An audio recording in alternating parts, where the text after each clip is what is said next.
नदीच्या पाण्याची चव निराळी, शांती आनंदाची नदीच ग्वाही,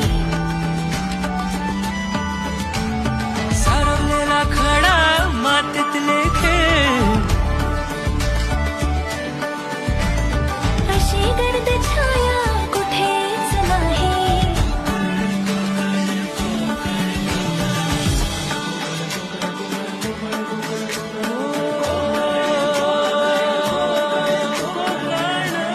सागर प्रेमाचा डोंगर, मायेचा सागर प्रेमाचा डोंगर, भक्तीची ओंजळ आहे कोकण, सणांचा कोकण, कथांचा कोकण, मुकुट मालवणीचा आहे कोकण.